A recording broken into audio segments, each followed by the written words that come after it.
We're Lera and Milana from Minsk, the capital of Belarus.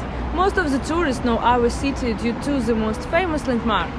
One of them is the city gates that welcome all visitors arriving at the railway station. The city symbol is known to everyone, but we want to show you another Minsk, the Minsk of our childhood.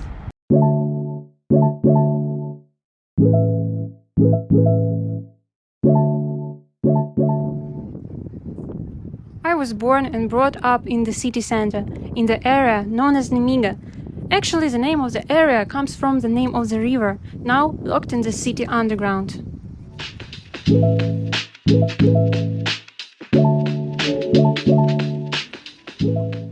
Locals and tourists know this city part due to the complex of old historical buildings located on the bank of the Swislish River.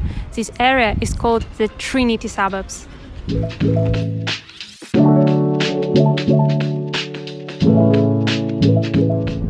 I spent my childhood next to these areas, living in the comfortable block of flats just over the modern shopping mall Galleria. By the way, it's hard to believe that 20 years old there was no any mall but one of the dormitories of our university. Quite often, busy students who lived there went to watch movies to Moscow cinema where my granny worked. But I remember this place because in my teens it attracted all city skaters who were hanging out just on the ground in front of the cinema building. Now the building has been renovated and the skaters have moved to another place, but they still keep warm memories about the days when I was a member of the movement.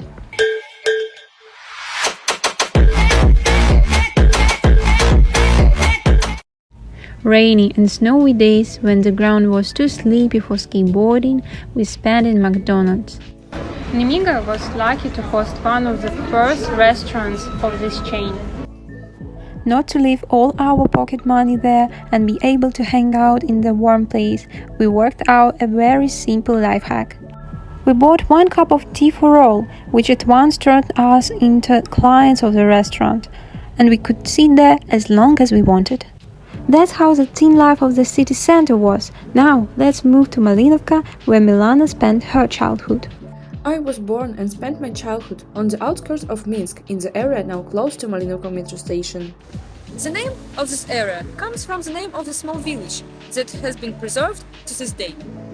It is still possible to see here old wooden houses and 2-story buildings that stand up on their historical place, just opposite a modern megapolis over Minsk highway.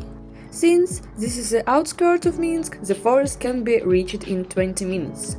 Unfortunately, we have never found mushrooms and berries there, but squirrels and hares were common.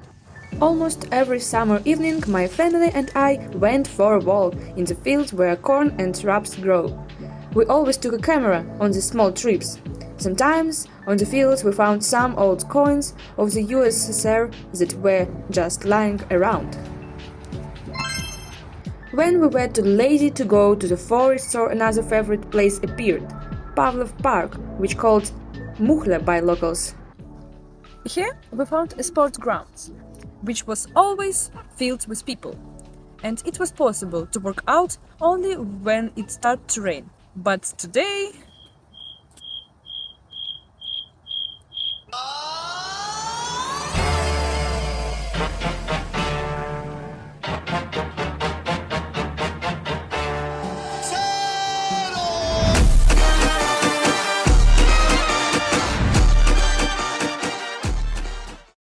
If you climbed higher, you can find stalls with ice cream and bottled kvass.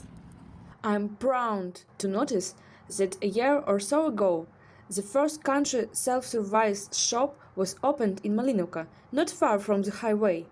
It is called Malanka. The sense is that you just enter the shop, grab the goods you need and leave. And in some time, special mobile application withdraw money from you. Near the shop, there is a charging station for electric cars. All that proves that even the areas far from the city center develop and get more and more advanced. That's how we spent our childhood. We hope you found it interesting and informative. Thank you for your attention. Goodbye!